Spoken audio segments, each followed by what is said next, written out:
Okay बेटा, let's go for it then. तो पहला प्रॉब्लम मेरे सामने कुछ इस तरह से है। Two forces 5 Newton and 12 Newton act at a point at an angle of 90 degree. Full stop. Find the magnitude and direction of the resultant. ठीक है, तो दो फोर्सेस एक्ट हो रहे हैं एक ही पॉइंट पर। ये एक सिंगल पॉइंट है, उस पर दो फोर्सेस एक्ट हो रहे हैं। एक फोर्स मान लो इधर जा रहा है F1 और दूसरा फोर्स जा रहा है इधर F2। F1 का वैल्यू कितना है बेटा? 5 न्यूटन। F2 का वैल्यू कितना है बेटा? 12 न्यूटन। और उसने बोला है जो रिजल्टेंट आएगा, नेट फोर्स जो आएगा, उसका वैल्यू क्या होगा और डायरेक्शन क्या होगा, वो दोनों पता लगाओ। बेटा ये बहुत आसान है। मुझे सबसे पहले तो ये बताओ F1 और F2 के बीच का एंगल कितना है बेटा? 90 डिग्री, यानी थीटा की वैल्यू क्या है यहाँ पे? 90 डिग्री। तो अब अगर मैं बोलूंगा ठीक है भाई मुझे जरा बताना तो ये तुम्हारा नेट फोर्स क्या होगा, तो नेट फोर्स कैलकुलेट करने के लिए फॉर्मूला इस्तेमाल किया जाएगा under root of F1 square plus F2 square plus twice F1 F2 cos of 90 degree, है ना। अरे P लेते थे, Q लेते थे, P और Q की जगह मैंने क्या ले लिया? F1 F2। अब cos 90 क्या होता है बेटा? 0, है ना। ये पूरा पूरा पार्ट 0 होने वाला है। बचा क्या? अंडर रूट ऑफ F1 का स्क्वायर प्लस F2 का स्क्वायर। अच्छा चलो समझ में आ गया। अंडर रूट ऑफ F1 का स्क्वायर यानी 5 का स्क्वायर, दैट्स 25, 144 कितना हो रहा हो? 169, 13। तो आया आंसर हमारा 13 न्यूटन। तो हमें पता चल गया पहला जवाब कि हमारा यहां से जो नेट फोर्स आ रहा है वो कितना है बेटा? 13 न्यूटन का। साथ ही साथ उसने डायरेक्शन भी पूछा, angle, magnitude and the magnitude and direction of the resultant. अब डायरेक्शन विद रिस्पेक्ट टू, मान लो एक गलती इसमें यह है कि direction with respect to what, मतलब डायरेक्शन F1 के साथ निकालना है कि F2 के साथ निकालना है, ये प्रॉब्लम है इसके साथ। चलो मैं क्या पकड़ूं, किसको पकड़ूं, क्योंकि क्वेश्चन में तो डायग्राम पहले से बनाया नहीं इसने।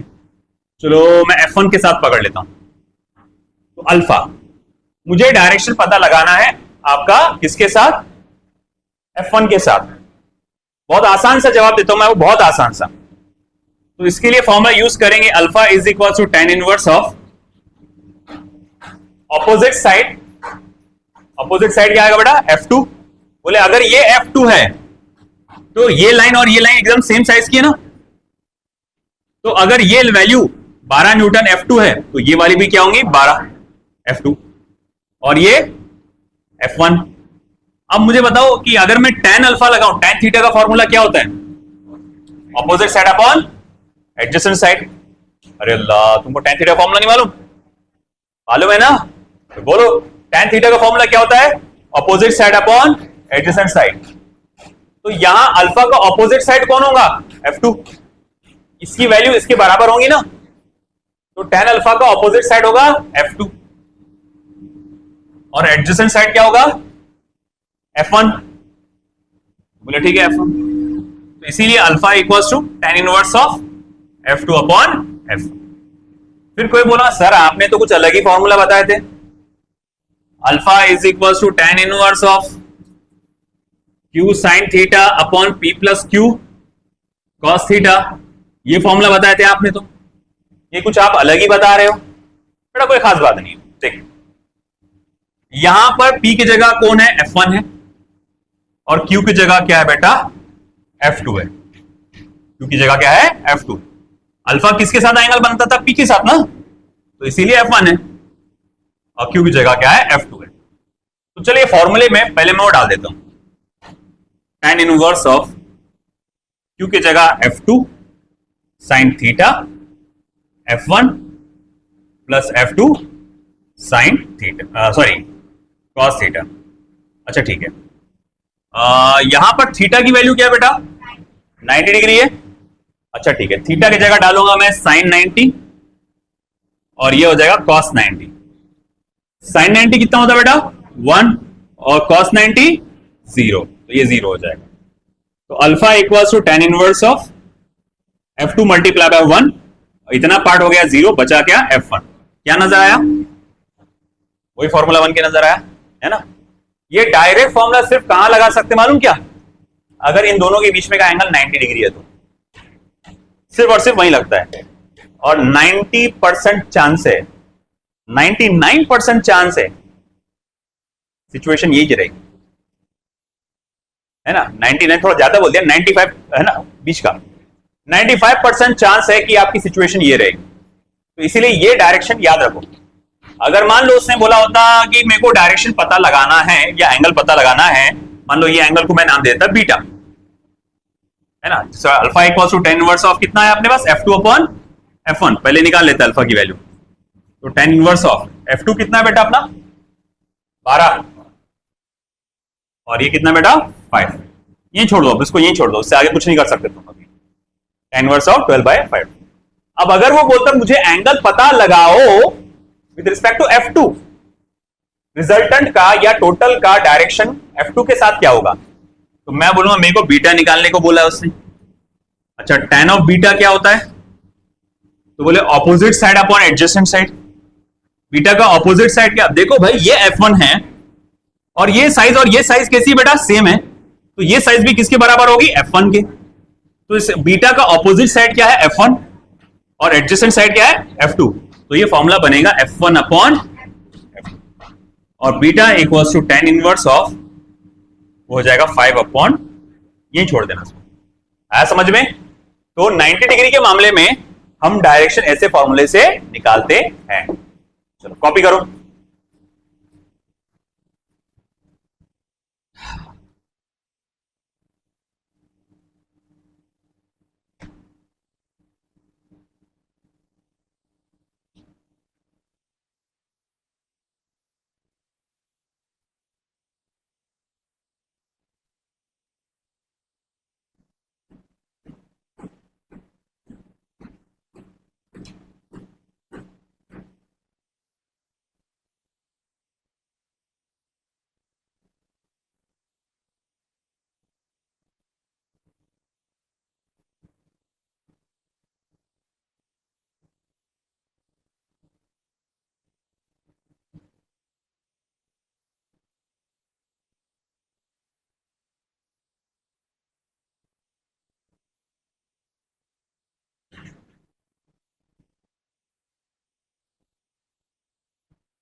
चलिए,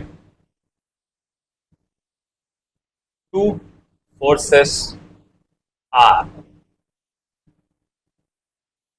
20 newton and 30 newton acting at a point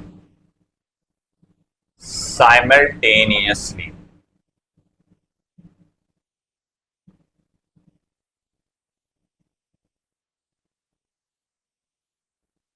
Find the maximum and minimum possible values of the resultant.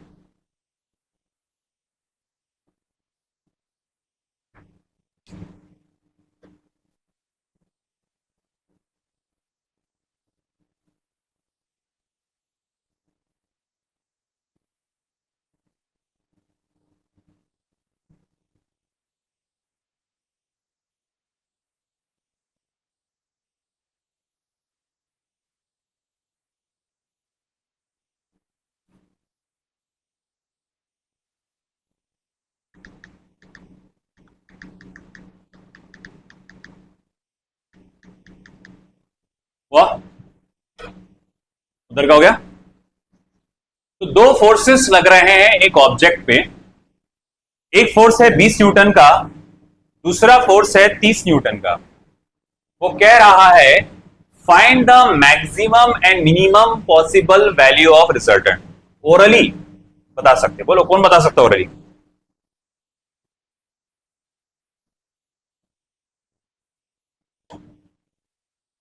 बोलो maximum value and minimum value.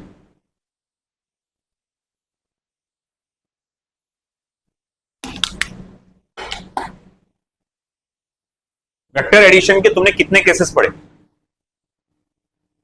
जाओ वेक्टर एडिशन पे जाओ, थ्योरी में जाओ। कितने केसेस पढ़े तुमने? 3, करेक्ट। कौन कौन से थे वो? पहला सेम डायरेक्शन, दूसरा अपोजिट डायरेक्शन, तीसरा इंक्लाइन, है ना?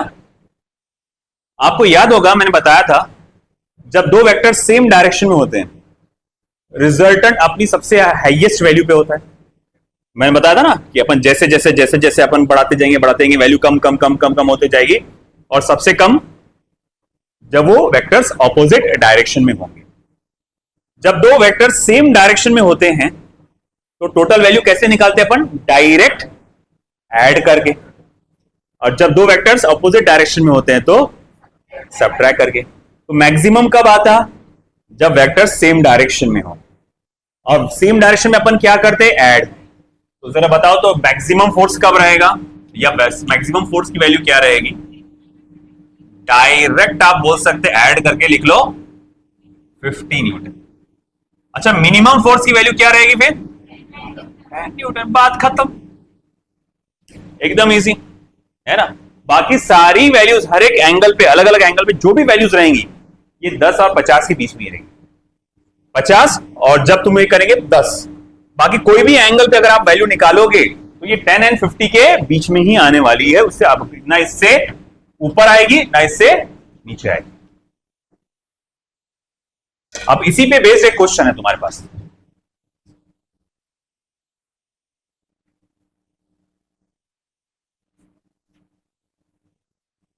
डायग्राम तो हो गया होगा।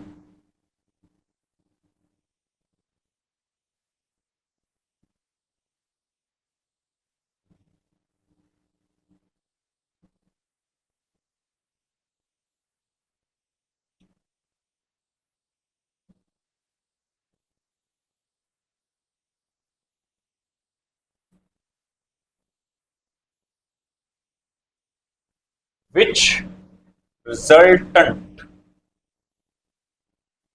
can be possible of 10 Newton and 6 Newton? First option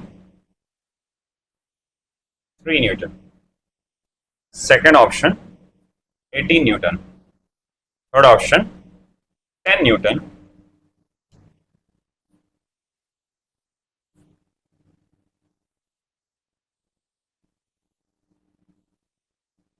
and the last option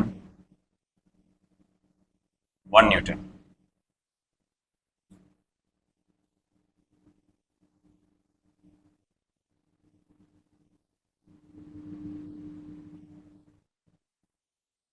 और फिर इसी पे बेस्ड एक और क्वेश्चन, इसी पे based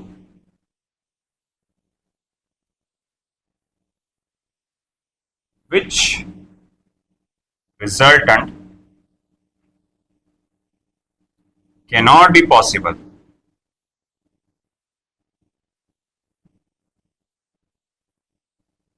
for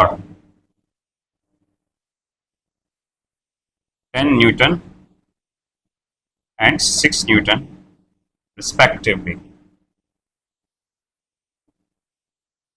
First option 4 Newton, second option 16 Newton, third option 10 Newton, and the last option 1 Newton.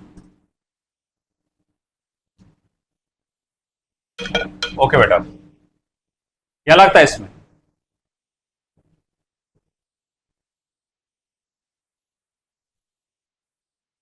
इसमें से बोला 4 ऑप्शंस, रिजल्टेंट के 4 ऑप्शंस हैं। तो बोले एक फोर्स की वैल्यू 10 न्यूटन है और दूसरे फोर्स की जो वैल्यू है वो 6 न्यूटन है।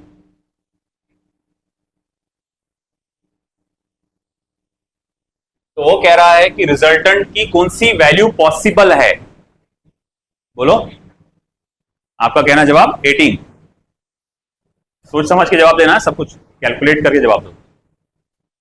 अगेन, कौन सी वैल्यू पॉसिबल है?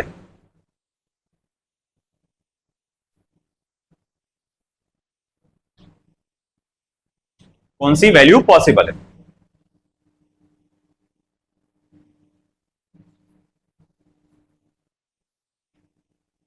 देख, मान ले तू कपड़ा लेने जा रहा, जीन्स लेने जा रहा। देखो, जीन्स अच्छी चाहिए, सस्ती वाली जीन्स तू खरीदेगा नहीं।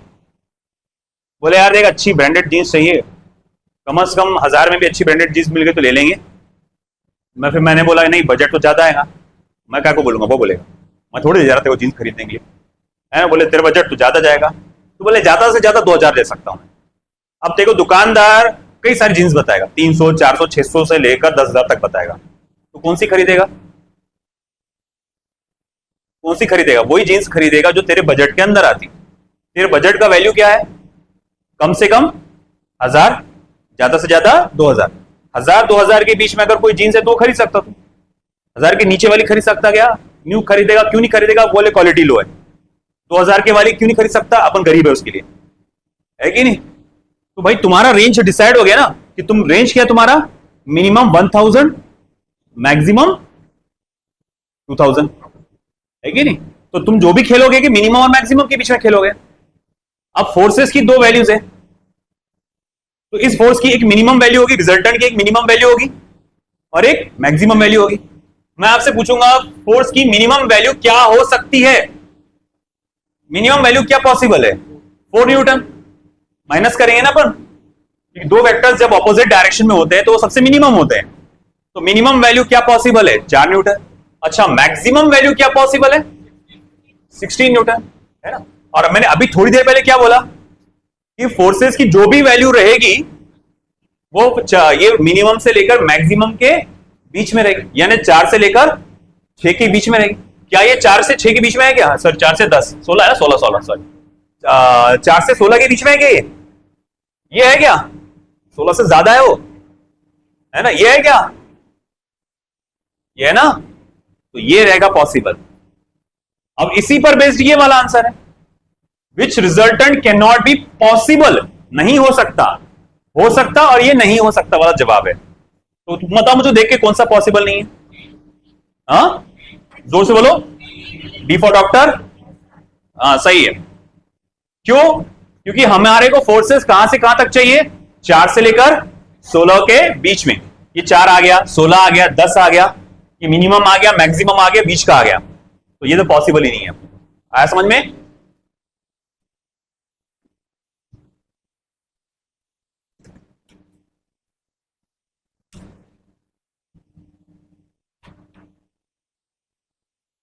ये वाला हो गया? नहीं?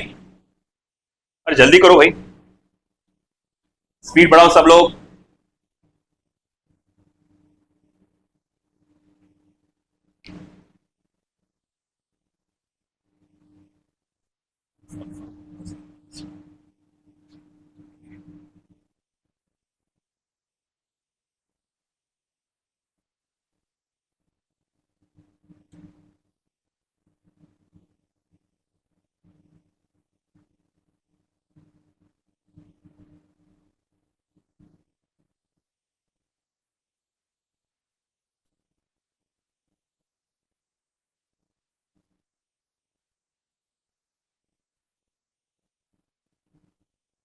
It takes a sharp turn to right and rise at the speed of 80 km/h. Calculate the net velocity and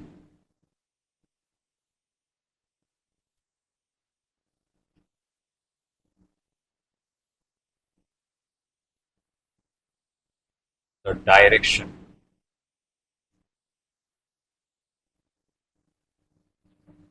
certain velocity only.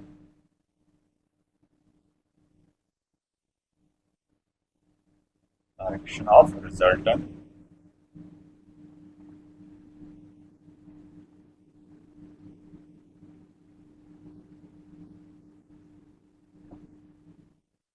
एक जबरदस्त क्वेश्चन तुम्हारे सामने आया. A car moving due north at a speed of 60 km per hour takes a sharp turn to the right and rides at a speed of 80 km per hour. Calculate the resultant velocity and the direction of resultant geographically. Car कहां जा रही थी? कौन से direction में जा रही थी? नॉर्थ. सबसे पहले हम लोग जब भी ग्राफ बनाते हैं तो हम इस तरह का ग्राफ पे या ग्राफ पेपर पे डायरेक्शन वाला क्या बोलते हैं उसको, कोऑर्डिनेट्स बता देते हैं. ज्योग्राफिकल डायरेक्शन वाले कोऑर्डिनेट्स बनाते हैं. मतलब पेज में मेरा राइट साइड क्या रहेगा? ईस्ट. लेफ्ट साइड रहेगा वेस्ट. अपर पार्ट रहेगा नॉर्थ और ये साउथ. जब भी ज्योग्राफिकल डायरेक्शन से रिलेटेड आप प्रॉब्लम करो तो इसको ऐसा बना लो पहले. अब यहां देखो, यहां से मेरी कार स्टार्ट हुई है, जा रही है जा रही है जा रही है जा रही है नॉर्थ में, और इसका स्पीड कितना था? 60 किलोमीटर पर आवर. ओके. फिर उसने क्या किया? और राइट टर्न लिया. राइट टर्न बोले तो किस तरफ जाएगा? वो ईस्ट की तरफ. और ईस्ट की तरफ उसने राइट टर्न लिया और ज्यादा स्पीड से ट्रैवल किया उसने, 80 किलोमीटर पर आवर. और मान लो कुछ वक्त के बाद वो अपने डेस्टिनेशन पे पहुंच गया. कुछ वक्त के बाद वो डेस्टिनेशन पे पहुंच गया. मुझसे कहा है कि रिजल्टेंट वेलोसिटी पता लगाओ. मान लो उसको यहां पहुंचने के लिए आधा घंटा लगा था. यहां पहुंचने के लिए आधा घंटा लगा था. मैं उसको बोलूं, ए भाई रुक, इतना घूम फिर के क्यों गया? तू अगर इस रास्ते से सीधा जाता और इतनी इतनी स्पीड से जाता तो उतनी ही देर में तू वहां पर पहुंच जाता बिना टर्न लिए. बात समझ में आ रही ना? बिना टर्न लिए तेरा पेट्रोल का खर्चा कम जाता. तो अब मुझे यह जानना है कि अगर मुझे उतनी ही देर में पहुंचना है यहां पे और इतनी स्पीड से ट्रैवल करना पड़ेगा कि ताकि मैं उसी जगह पर उतनी ही देर में पहुंचूं. मतलब ये रिजल्टेंट निकालना है आपको. चलो रिजल्टेंट को वेक्टर वी आर के नाम से देंगे. तो बोले यार ये तो बहुत आसान है. बोले कैसे? देखो ये वेक्टर v1 है, इसका डायरेक्शन इधर जा रहा, वेक्टर v2 इधर जा रहा, एंगल कितना बन रहा? 90 डिग्री. ये रिजल्टेंट वेक्टर है जो कि ऑपोजिट ऑर्डर में. अगर आपको गौर से नजर आया होगा, it is following triangle law of vector addition. कुछ याद आया? Triangle law of vector addition पढ़े थे पिछले जन्म में, है ना? तो मैं बोलूंगा अच्छा ठीक है, तो वी आर की वैल्यू क्या आएगी? अंडर रूट ऑफ v1 का स्क्वायर प्लस v2 का square plus twice v1 v2 cos of 90. Cos 90 होता है 0. इतना भी लिखे तो चल जाता है अगर एंगल 90 डिग्री हो तो. अच्छा ठीक है, ठीक है. v1 का स्क्वायर क्या है? 3600. 80 का स्क्वायर क्या आएगा? 6400. कुल मिला के ये वैल्यू कितनी होगी? 10,000. 10,000 का स्क्वायर रूट क्या होता है? 100 किलोमीटर पर आवर. तो वो कह रहा है कि तू 100 की स्पीड से अगर जाता है कि नहीं, तो भैया तू वहां पर उसी डेस्टिनेशन में उतनी दूर देर में पहुंच जाता. तो ये मेरा वेक्टर वी आर रिजल्टेंट है. मगर उसने एक और बात पूछा. यहां दो चीजें, कैलकुलेट द रिजल्टेंट, ये तो आ गया, मगर इसने एक और बात पूछा, the direction of resultant geographically. अच्छा एक बात बता, ज्योग्राफिकली मुझे कौन से डायरेक्शन में जाना पड़ता था? इधर वाला डायरेक्शन क्या है? ईस्ट है. ऊपर वाला डायरेक्शन क्या है? नॉर्थ है. ज्योग्राफिकली मुझे कौन से डायरेक्शन में ट्रैवल करना पड़ता? North east. तो ये होता है मेरा डायरेक्शन, नॉर्थ ईस्ट, है ना? तो मैं बोलूंगा and the direction of resultant is north east geographically.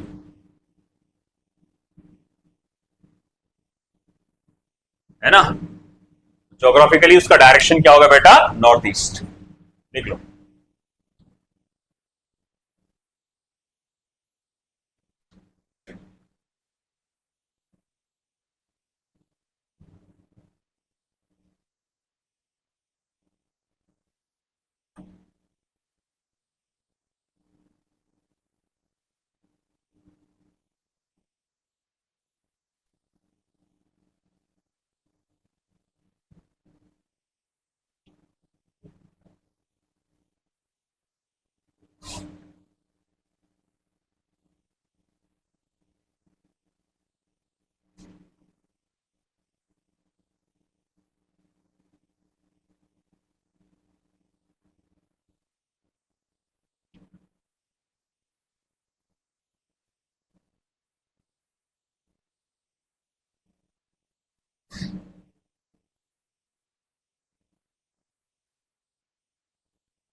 Next,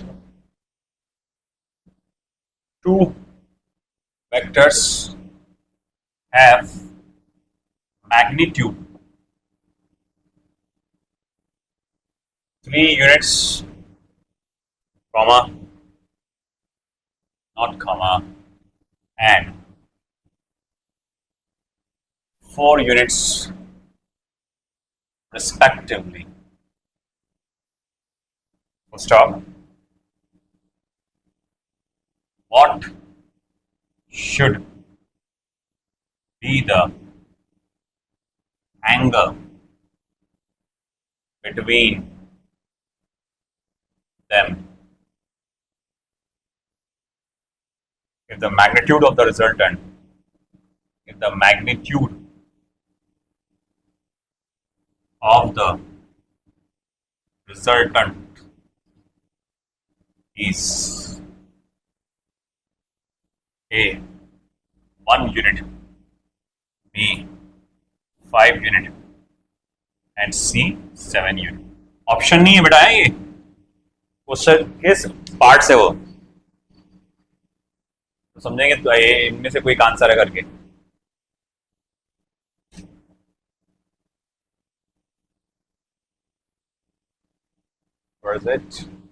उसने कहा है कि हमारे पास दो वेक्टर्स हैं, say vector P and vector Q. Vector P is 3 units and vector Q is 4 units. तो दो वेक्टर्स हैं, एक वेक्टर P है जिसकी वैल्यू है 3 यूनिट्स, एक वेक्टर Q है जिसकी वैल्यू है 4 units. What should be the angle between them if the magnitude of the resultant is 1 unit, 5 unit and 7 unit?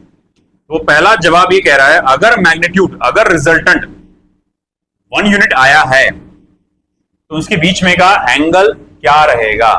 इस आंसर को, इस क्वेश्चन को दो तरह से सॉल्व कर सकते हैं. एक लॉजिक है ना, लॉजिक, सिंपल से लॉजिक, या फिर कैलकुलेशन फॉर्मूला अप्लाई करके. पहले लॉजिक वाला सवाल है ना, पहले लॉजिक के तरीके से देखेंगे. बताओ क्या एंगल रहेगा.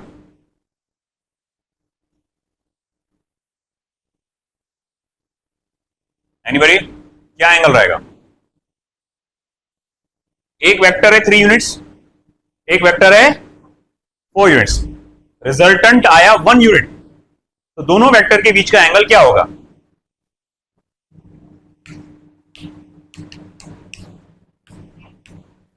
यस बेटा, 90 नहीं, 95 पे रहेगा. करेक्ट, बोलो. सही जा रहे, सही जा रहे. हुआ क्या यहां पर, इन दोनों का क्या हुआ. रिजल्टेंट लाने के लिए क्या किया अपन ने, सब्ट्रैक्शन. That's correct. सब्ट्रैक्शन मतलब दोनों वेक्टर्स अपोजिट डायरेक्शन. एंगल 180, सीधी लाइन का डायरेक्शन का, ये एक इधर एक इधर, एक लातुर एक पातुर है कि नहीं. Angle 180 degree. तो याद रखना अपोजिट डायरेक्शन का एंगल 180 डिग्री होता है. तो लॉजिकली मैंने पता लगा लिया 180 डिग्री. अब देखो कैलकुलेशन करें.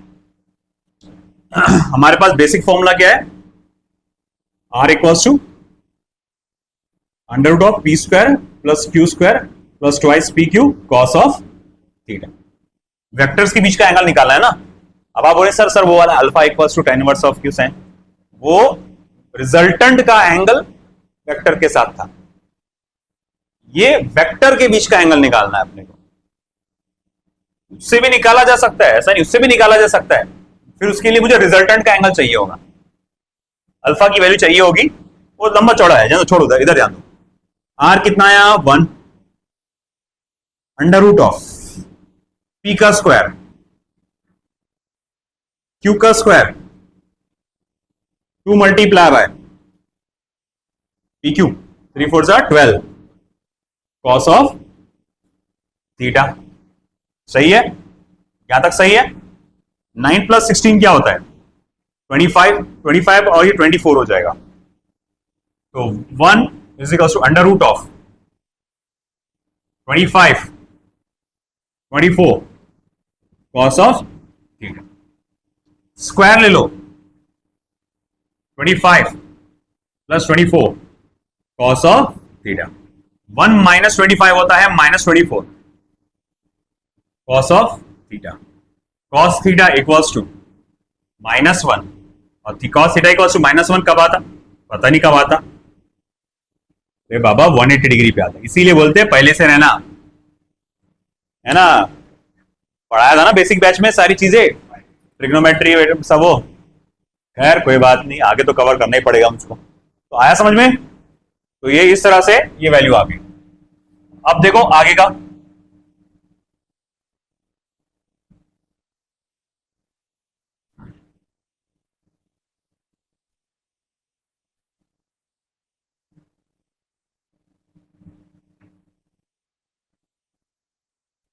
बी।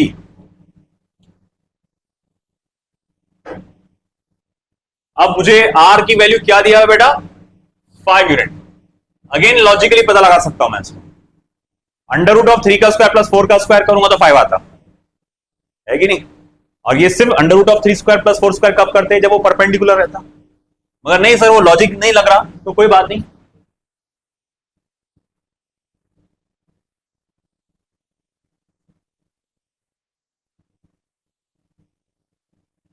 है ना। आर की वैल्यू लिखो 5, ये पूरी वैल्यू एज इट इज लिखो, वही आने वाला है 25 प्लस 24 कॉस ऑफ थीटा, है ना, वही डालोगे तो वही वैल्यू आएगी। अब स्क्वायर ले लो 25, रूट तो हट जाएगा ना, 25 प्लस 24, अच्छा 25 माइनस 25 0,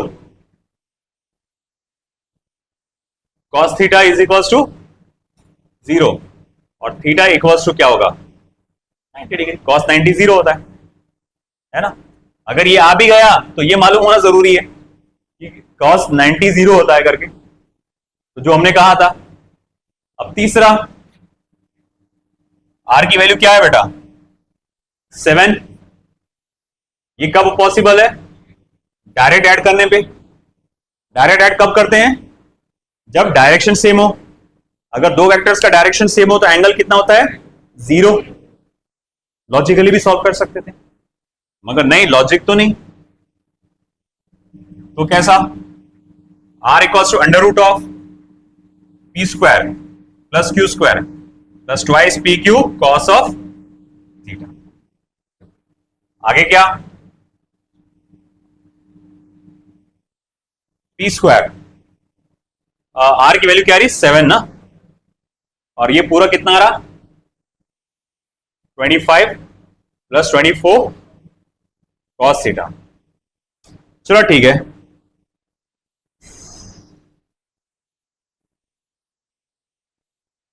स्क्वायर ले लो 49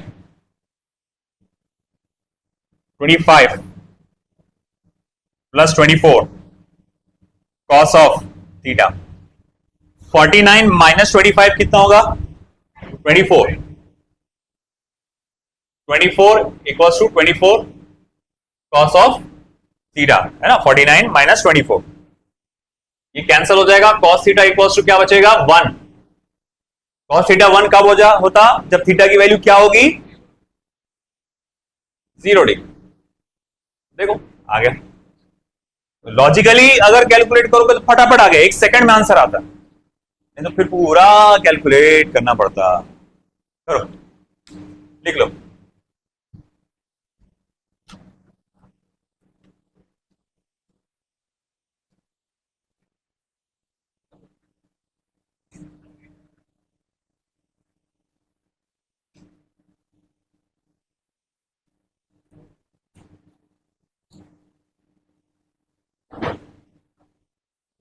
चलिए नेक्स्ट क्वेश्चन बेटा।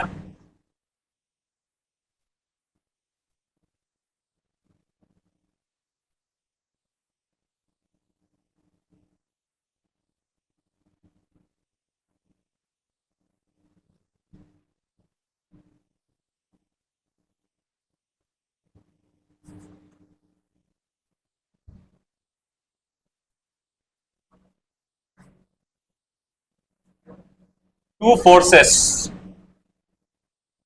each of magnitude F, have a resultant of the same magnitude, capital F, full stop. The angle between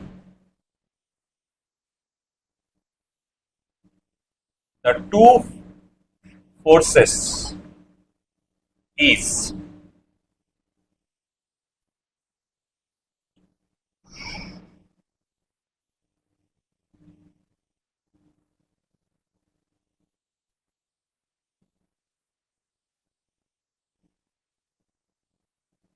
the angle between the two forces is. First option says 30 degree, second 45 degree, third 60 degree, and the last 120 degree. क्या लगता है? दो forces है F और दोनों force का resultant भी F ही आया है। बात समझ रहे क्या खेल हो रहा है यहां पे? देखो तुमको मालूम है ऐसे सिचुएशन में दोनों की वैल्यू ऐड हो जाती और इस एंगल में दोनों वैल्यू सब्ट्रैक्ट हो जाती। मान लो ये फोर्स F है, ये फोर्स F है और किसी एक ऑब्जेक्ट पे लग रहा है, तो उस ऑब्जेक्ट को कुल मिला के कितना फोर्स फील होगा अगर दोनों का डायरेक्शन सेम है तो? Twice F। अरे ऐड करते ना पर डायरेक्ट, F है दोनों का डायरेक्शन सेम है, F है दोनों का डायरेक्शन सेम है, कुल मिला के कितना फोर्स? ट्वाइस F, है ना। अगर सपोज करो ऑपोजिट डायरेक्शन में होता तो F माइनस F 0 हो जाता। ये बोल रहा है कि अब मैं ये चाहता हूं कि भाई अब जो नेट फोर्स हो, जो टोटल फोर्स हो, उसकी वैल्यू भी F ही आए, क्योंकि मालूम है ये ट्वाइस F है। जैसे जैसे जैसे मैं बढ़ाते जाऊंगा एंगल को, उसकी वैल्यू ट्वाइस F से कम कम कम कम कम कम कम कम कम कम होते चले आएगी। तो मुझे ये जानना है कि इसका एंगल क्या होना चाहिए ताकि इसके रिजल्ट की वैल्यू भी F ही चाहे। तूने लगाया 10 का, मैंने लगाया 10 का, सामने वाले डब्बे को भी फील होना चाहिए 10 का ही। वो भी अगर मूव होगा तो कितने से? 10 के फोर्स से, 10 न्यूटन की फोर्स से, तो उसके बीच का एंगल क्या होना चाहिए? ध्यान रखना, बहुत इंपॉर्टेंट बात बताने जा रहा हूं, बहुत इंपॉर्टेंट रिजल्ट है। हमारे पास फॉर्मूला क्या है? हमारे पास नेट फोर्स का फॉर्मूला ये है, under root of F1 square plus F2 square plus twice F1 F2 cos of theta. वो R वाला फॉर्मूला, P की जगह F1, Q की जगह F2, R की जगह F नेट। हमने कहा F1 की वैल्यू क्या है? F, F2 की वैल्यू क्या है? F, अरे F नेट की वैल्यू क्या है? वो भी F। F is equal to under root of F square plus F square twice of F square cos of theta. Square ले लो, F स्क्वायर, ये ट्वाइस F स्क्वायर हो जाएगा, twice F square plus twice F square cos of theta. इसको इधर लेकर आ जाओ, F square minus twice of F square, twice of F square cos of theta. F square minus twice F square minus F square twice of F square cos of theta. कटा कटा, cos theta is equal to क्या बचा फिर -1/2, और ये कब आता है 120 डिग्री पे, कब आता है 120 पे, है ना। 30 पे आता है √3/2, है ना। और cos 45 1/√2 होता है, और cos 60 कितना होता है 1/2 होता है, cos 120 -1/2 होता है। आया समझ में?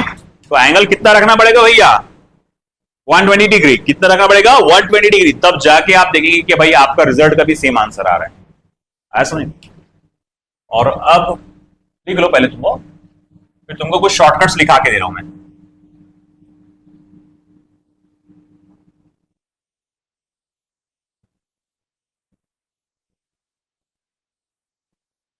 ये शॉर्टकट्स तुमको आगे कई चैप्टर्स में काम में आएंगे।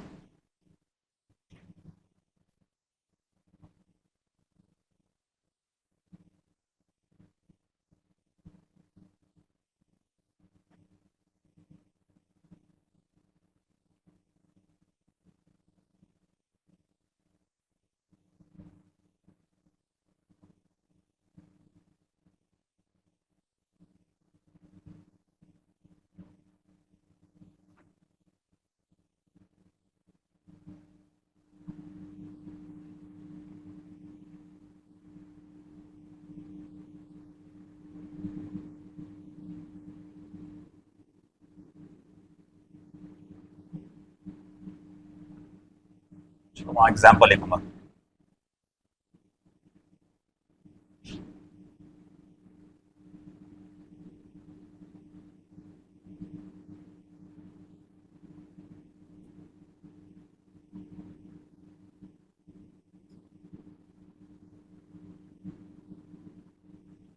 देखो बेटा, कोई भी, ये असल में सिर्फ फोर्सेस के लिए नहीं, हर वेक्टर के लिए, ये सिर्फ फोर्सेस के लिए नहीं है फॉर्मूले, ये हर वेक्टर के लिए। डिस्प्लेसमेंट डिस्प्लेसमेंट सेम डायरेक्शन में, टोटल डिस्प्लेसमेंट 2x, अगर उनके बीच का एंगल 60 डिग्री √3x, अगर 90 डिग्री √2x, है ना, और 120 डिग्री तो सिर्फ x। मगर मैंने यहां f ले लिया, फोर्स लिया है, फोर्स और फोर्स सेम डायरेक्शन में तो total force twice f, force और फोर्स उनके बीच का एंगल 60 डिग्री तो √3f। देख लो, नहीं तो आप उसको सॉल्व करके भी दिखाता मैं। F net is equal to, देखो क्या होगा, under root of f1 square plus f2 square plus twice of f1 f2 cos of 60 degree. तो f1 square f square plus f square plus 2 times of f1 into f2 f square cos 60 1/2 2 गया, क्या बचा, 3 बार f square आ गए तो √3 times of f square को root के बाहर निकाला तो √3 टाइम्स ऑफ f। आया समझ में आपको? तो हियर इट इज। तो मैं यहां देख सकता हूं कि यहां पे अगर दो वैल्यू सेम है बट एंगल उनके बीच का 60 डिग्री है तो √3f, 90 डिग्री है तो √2f, 120 डिग्री है तो सिर्फ f, और अगर दोनों भी ऑपोजिट डायरेक्शन में हुए तो भैया f नेट की वैल्यू हो जाएगी 0। ठीक है, अब एक आखिरी प्रॉब्लम फिर जो इस पे बेस्ड है, और ये ग्रेविटेशन चैप्टर में आने वाला है।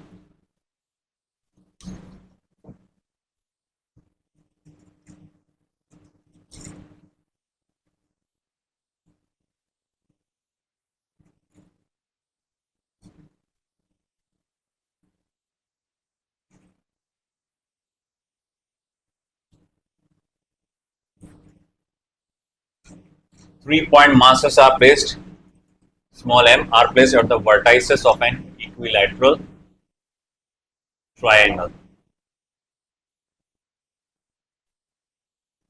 Calculate gravitational force on any one mass due to the other two.